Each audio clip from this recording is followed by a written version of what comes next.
করছি হেলেন মুরহাউসের লেখা মৃত্যু নিবাস। এর আগে আমরা এই নভেলে যেখানে শেষ করেছিলাম, আজ তার পরবর্তী অংশ থেকে শুরু হবে। গল্প শুরুর আগে নতুন অডিয়েন্সদের কাছে আমার রিকোয়েস্ট, যারা এখনো আমাদের পরিবারের সদস্য হননি তারা দয়া করে আমাদের চ্যানেলটিকে সাবস্ক্রাইব করে আমাদের পরিবারের সদস্য হয়ে যান। তো শ্রোতা বন্ধুরা, শুরু করছি মৃত্যু নিবাস। গ্যাব্রিয়েলের কথায় মার্থার বিস্ময় আর রাগ আরো 1 ডিগ্রি চড়ল। সত্যি হাস্যকর কথা বলছে লোকটা। এই লোকটা তার সঙ্গে দুদিনের পরিচয়ই, যে বাড়িতে সে আর থাকবেই না, যেখানে ও আর যেতেও চায় না, সেরকম একটা বাড়িতে ওকে ফের রাত্রিবাস করার জন্য আদেশ করছে। মার্থা এবার গ্যাব্রিয়েলের দিকে ঈষৎ ঝুঁকে পড়ে বলল, আমি ও বাড়িতে আর যাব না। তোমাদের নিজেদের যদি কোনো কাজ থাকে তাহলে স্বচ্ছন্দে গিয়ে ওখানে 1 রাত্রি কেন 10 রাত্রি থাকতে পারো, আমার কিচ্ছু যায় আসে না। বলেই মার্থা অত্যন্ত ব্যস্ত হয়ে নিজের ব্যাগ হাতড়াতে লাগলো। বের করে আনলো একটা চাবির গোছা। গ্যাব্রিয়েলের দিকে টেবিলে ছুঁড়ে দিল চাবির গোছাটা। বলল, এই নাও চাবি। এর মধ্যে ওই বাড়ির প্রত্যেকটা ঘরের চাবি আছে, কিন্তু তুমি লক্ষবার কোটিবার বললেও আমি আর ও বাড়িতে যাচ্ছি না। ব্যাপারটা যদি সত্যি ভৌতিক কিছু হয় তাহলে জেনে শুনে আমি আর আমার মেয়েকে বিপদের মধ্যে জড়াতে চাই না। Thank you very much. আমি এখন লন্ডনে ফিরে যাচ্ছি। ওই বাড়িতে কি হলো না হলো তার সঙ্গে এখন আমার কোনো লেনা দেনা নেই, আন্ডারস্ট্যান্ড? বলে মার্থা রুবির জিনিসগুলো শশব্যস্তে ব্যাগে ভরতে লাগলো। আপনি কিন্তু খুবই স্বার্থপর মহিলা।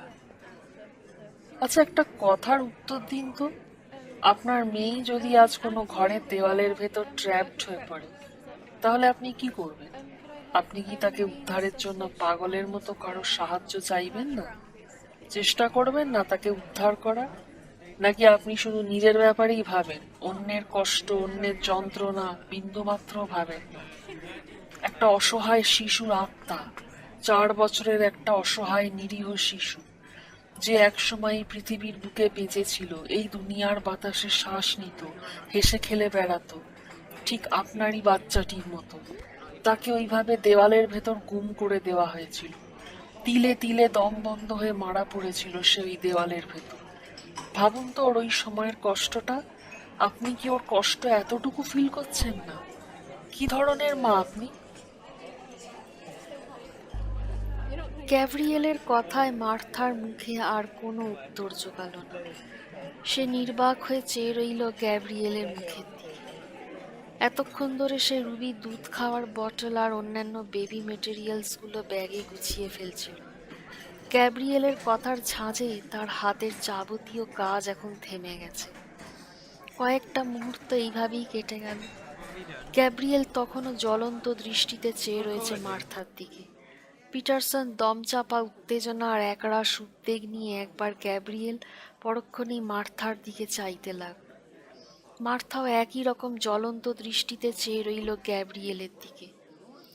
একসময় হাতের ব্যাগটাকে টেবিলের ওপর ছুঁড়ে দিয়ে হনহন করে হাঁটা লাগিয়ে স্থান ত্যাগ করল সে। মার্থার হাতের ব্যাগটাকে ছুঁড়ে দেওয়ার ফলে উল্টে গেল টেবিলের ওপর পড়ে থাকা যাবতীয় কাপ ডিশগুলো।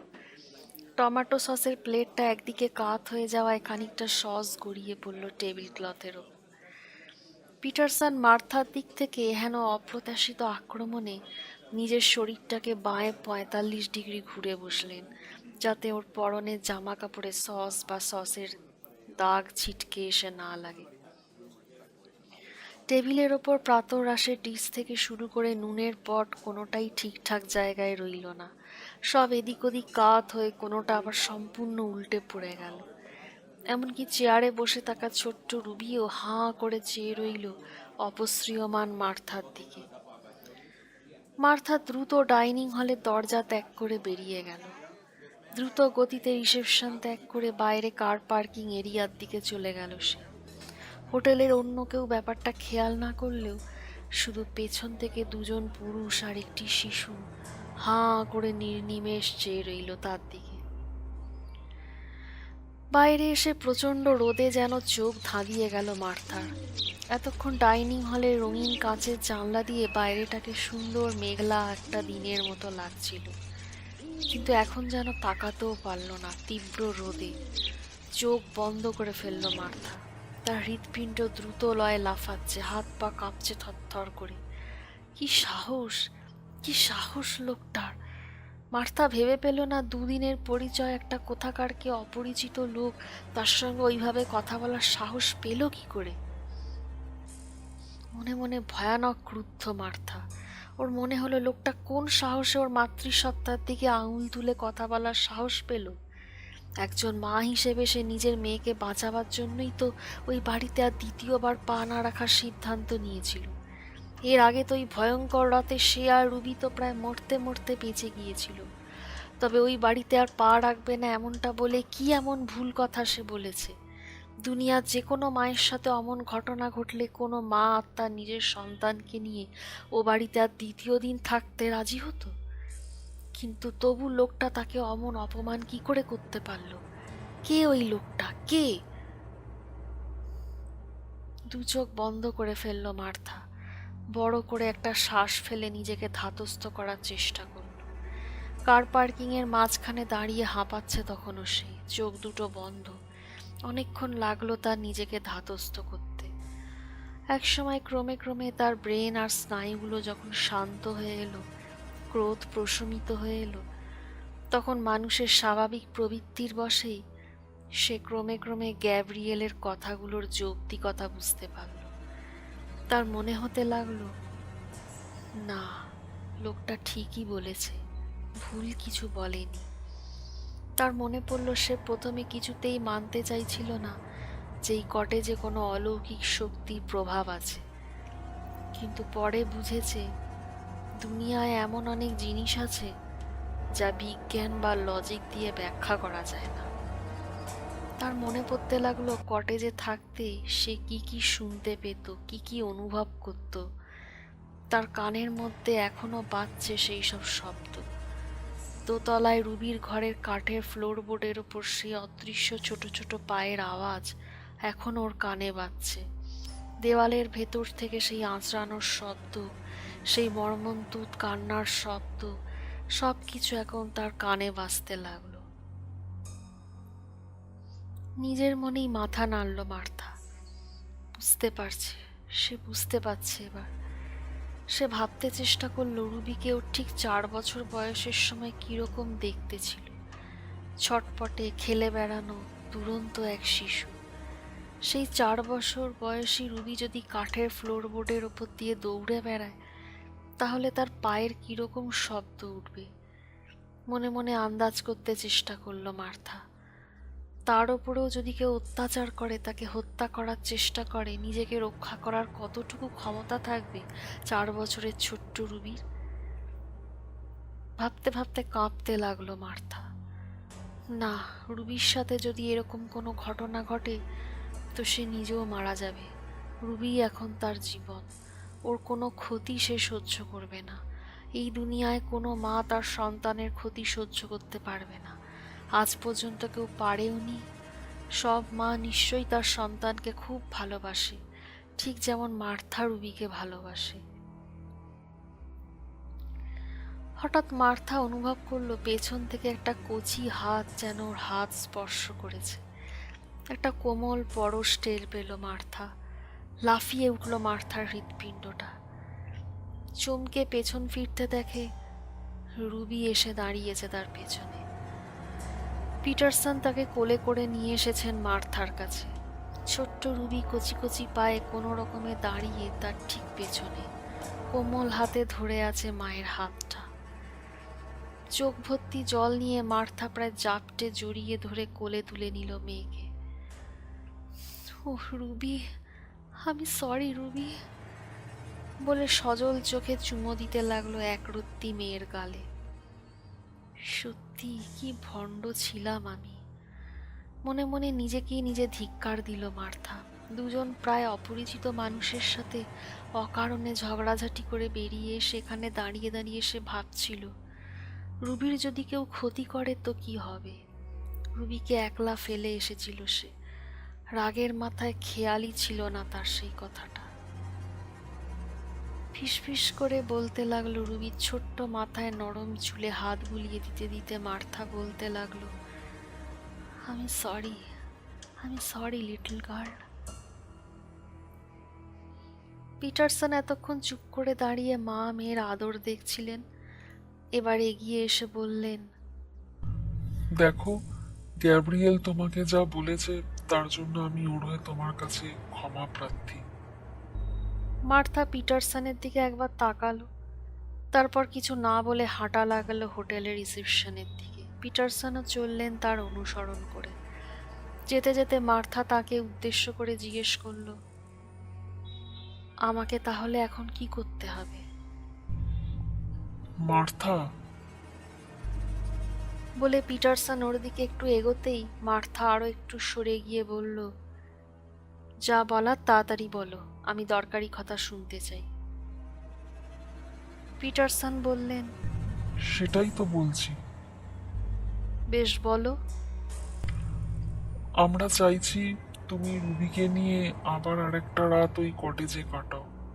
একদম নর্মাল থাকবে, যেমন ওখানে নতুন নতুন প্রবেশ করে যেরকম নর্মাল ভাবে থাকতে। এই ধরো রান্না করছো, খাওয়া দাওয়া করছো, রুবিকে দোতলায় ওর নিজের ঘরের কাটে শুইয়ে রেখে নিচের তলার ঘরে বসে লিখছো কি বই পড়ছো, রাতে ঘুমোচ্ছ রুবির পাশের ঘরে। এই রকম একেবারে স্বাভাবিকভাবে কাজ করো। অর্থাৎ আবার সেই রকম একা একা থাকতে হবে, তাই তো? পিটারসন মাথা নাড়লেন, বললেন, এর উত্তর দুটোই, হ্যাঁ এবং না। আমি বাইরে থেকে ভেতরের সবকিছু মনিটরিং করব। সারা বাড়ির প্রত্যেক ঘরে সিসিটিভি ক্যামেরা আর অডিও ইকুইপমেন্ট সেট করা থাকবে। আর যদি বুঝতে পারি তুমি বিপদে পড়েছো, আমি 2 সেকেন্ডের ভেতর ছুটে এসে তোমায় হেল্প করব। আর উনি কি করবেন? বলে হোটেলের ভেতরের ডাইনিং হলের গ্লাস ডোরের দিকে ইঙ্গিত করে খানিকটা বিদ্রূপ মেশানো গলায় বলে উঠল মার্থা। পিটারসন বললেন, গ্যাব্রিয়েলও কাছাকাছি থাকবে, তবে সে বাড়ির ভেতর ঢুকবে না, সারা রাতেও ঢুকবে না। কেন, ভয় পাচ্ছে নাকি? দেখো, আমরা যে আদ্যক্ষর নামের একজনের স্পিরিটের অস্তিত্ব টের পেয়েছি ওই কটেজের ভেতর, সেটা একটা ইন্টেলিজেন্ট হন্টিং। সেক্ষেত্রে আমাদের সবকিছুর এভিডেন্স রেকর্ড করে রাখতে হবে। ইন্টেলিজেন্ট হান্টিং এর মানে? এক্ষেত্রে এই ধরনের স্পিরিট প্রচন্ড শক্তিশালী এবং কখনো কখনো বিপজ্জনকও হয়। এই স্পিরিট নিজের ইচ্ছে মতো যে কোনো কাজ করতে পারে, জিনিসপত্র টানা হেঁচড়া করতে পারে, এমনকি মানুষের সাথে ডাইরেক্ট কমিউনিকেট করে, এমনকি মিডিয়াম বা কোনো প্যারানর্মাল ইনভেস্টিগেটরকে আসল রহস্য উন্মোচনে সরাসরি বাধা পর্যন্ত দিতে পারে। যেমন গতকাল দুপুরে যখন আমি আর গ্যাব্রিয়েল ওই কটেজের ঘরগুলো সার্ভে করছিলাম, কমিউনিকেট করার চেষ্টা করছিলাম ওখানকার অশরীরী বাসিন্দাদের সাথে, তখন ওই আত্মক্ষর নামে স্পিরিটই গ্যাব্রিয়েলকে সরাসরি বাধা দিচ্ছিল, যাতে সে কোনোভাবেই ও বাড়ির রহস্যের জট না খুলতে পারে। তাই আমরা স্থির করেছি, আমি বা গ্যাব্রিয়েল কেউই ও বাড়িতে রাত কাটালে ওই স্পিরিট আমাদের সঙ্গে কমিউনিকেট করতে ইচ্ছুক হবে না। তাই এমন একজনকে ওখানে একলা থাকতে হবে যার সাথে সেই স্পিরিটের আগে ডাইরেক্ট কমিউনিকেট হয়েছিল। পিটারসনের শেষ কথাটা মার্থাকে বেশ বড় একটা ধাক্কা দিল। তার সাথে এক স্পিরিটের ডাইরেক্ট কমিউনিকেট হয়েছিল। শিহরিত হলো মার্থা কথাটা ভাবতে। ওটা কমিউনিকেট না এনকাউন্টার? মুহূর্তে তার মনে পড়ে গেল সেই রাতের কথা, যে রাতে খাট থেকে তাকে টেনে ফেলে দেওয়া, পা ধরে টানা, হিড়হিড় করে টেনে নিয়ে যেতে চাওয়া আবার নতুন করে তার মনে নাড়া দিয়ে উঠল। এই দিনের বেলায় প্রখর রোদে দাঁড়িয়েও রীতিমতো কাঁপতে লাগলো মার্থা, শীতে যেমন মানুষ ঠকঠক করে কাঁপে। খানিক চুপ করে থেকে মার্থা এবার জিজ্ঞেস করলো, আচ্ছা, এই কেসটায় ওই গ্যাব্রিয়েলের কি ভূমিকা বলতে পারো? তুমি তো প্যারাসাইকোলজি নিয়ে পড়ো, এসবের ওপর রিসার্চ করে পেপার তৈরি করছো, কিন্তু গ্যাব্রিয়েল একজন মিডিয়াম, ওর এখানে কি ভূমিকা বলতে পারো? আগেই তো বলেছি ও একই সাবজেক্টের উপর স্টাডি করে। হ্যাঁ, ও একজন মিডিয়াম, ও স্পিরিটকে হেল্প করতে চায়।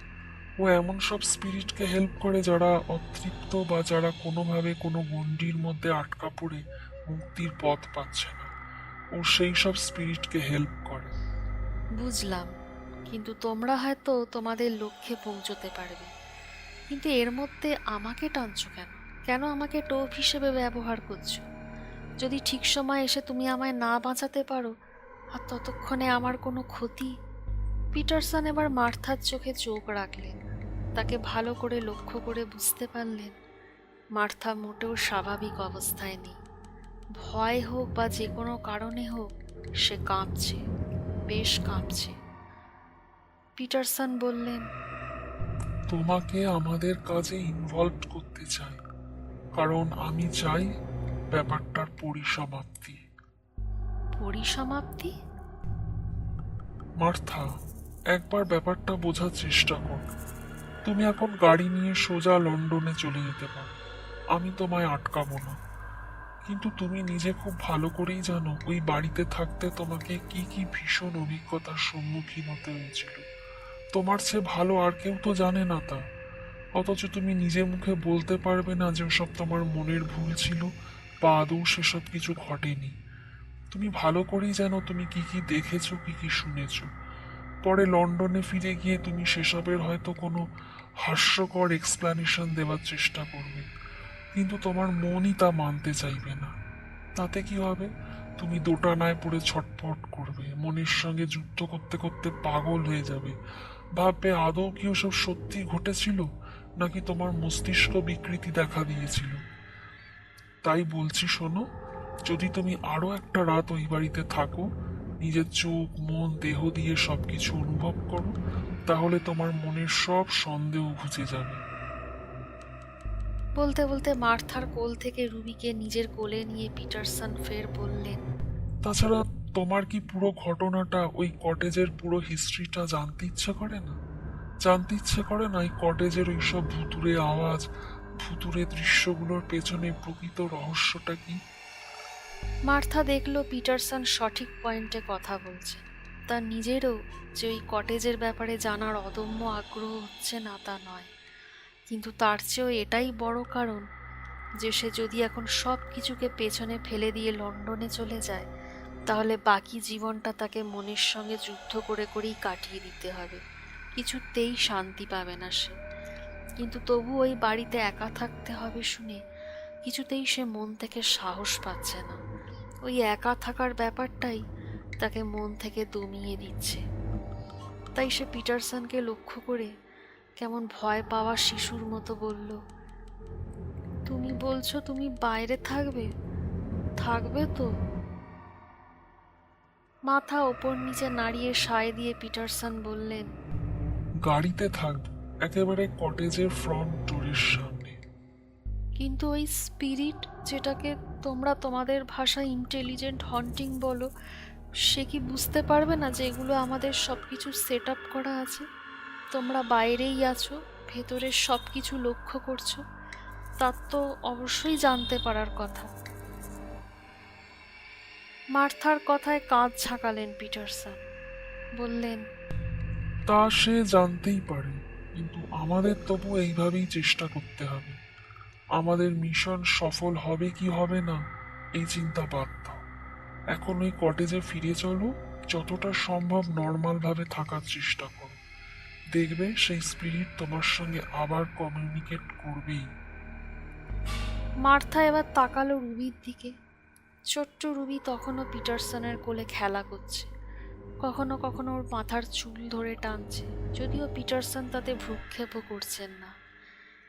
সেদিকে তাকিয়ে মার্থা বলল, কিন্তু আমি রুবিকে ওই বাড়ির ঘরে একা ফেলে রাখতে পারবো না। আমি ওকে মিসেস স্টকওয়েলের কাছে রেখে দিয়ে আসবো। নিজে ওই বাড়িতে একা থাকতে পারবো, কিন্তু রুবিকে ওই বাড়ির কোথাও আমি একলা ফেলে রাখতে পারবো না। আমি রিয়েলি সরি মার্থা, তোমার এই প্রস্তাবেও আমি ঠিক সম্মত হতে পারলাম না।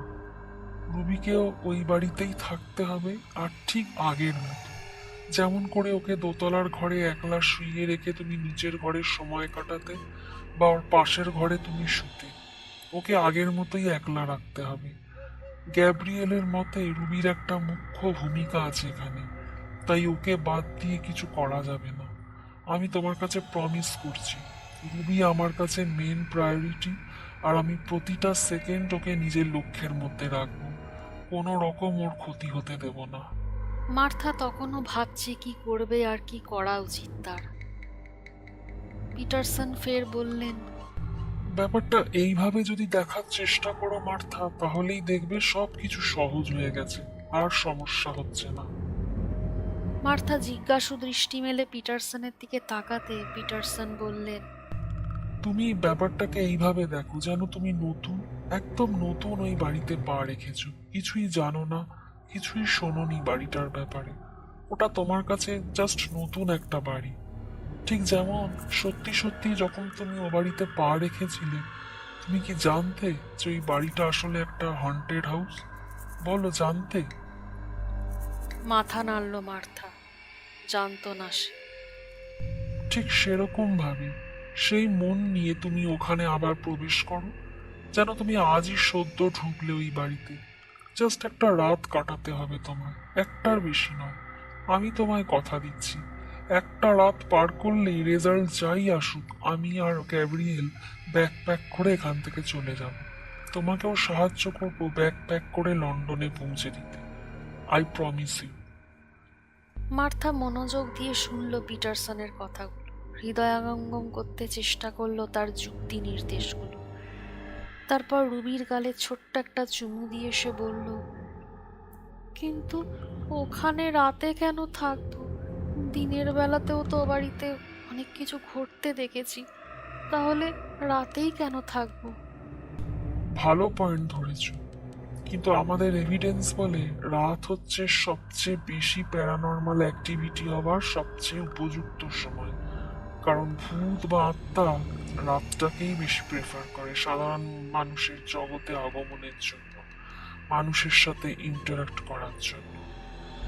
মার্থা অবুঝ শিশুর মতো চেয়ে রইল পিটারসনের দিকে।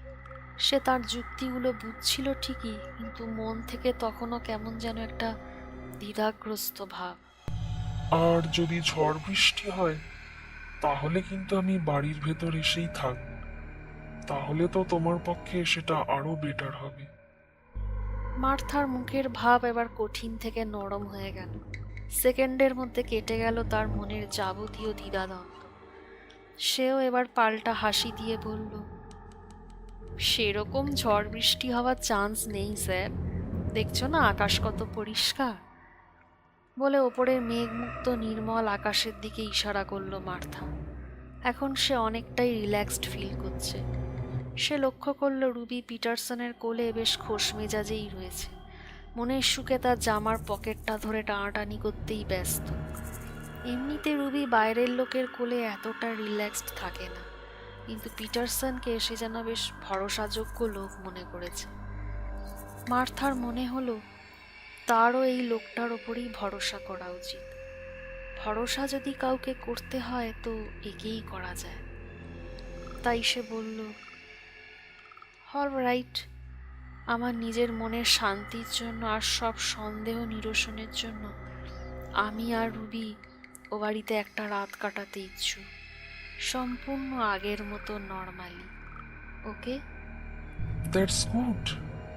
ডোন্ট ওয়ারি, আমি তোমাদের দুজনকেই সেফ রাখবো।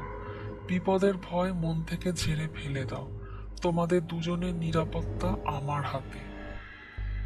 মাথা নাড়ল মার্থা। তারপর একটু অপেক্ষা করে হাঁটা লাগালো হোটেলের দরজার দিকে। মার্থা নিজেও ভেবে পাচ্ছে না সে কি করে এরকম একটা ভয়ঙ্কর পদক্ষেপ হাসি মুখে মেনে নিতে পারল।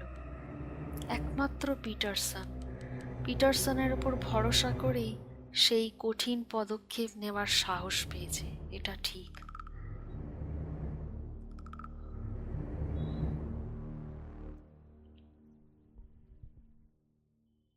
শ্রোতা বন্ধুরা, এই পর্বটি এখানেই সমাপ্ত। আগামী পর্ব নিয়ে আমি খুব শিগগিরই আসছি। আপনাদের আমাদের চ্যানেল ভালো লাগলে দয়া করে আমাদের চ্যানেলটিকে সাবস্ক্রাইব করে আমাদের এগোতে সহায়তা করুন। ধন্যবাদ।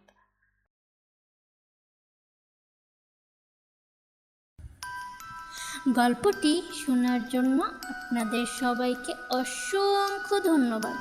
পরবর্তী পর্ব পেতে অবশ্যই আমাদের চ্যানেলটি সাবস্ক্রাইব করুন এবং বেল আইকনটি ক্লিক করুন। গল্পটি ভালো লাগলে অবশ্যই ভিডিওটিতে লাইক ও কমেন্ট করে জানাবেন। শুভরাত্রি।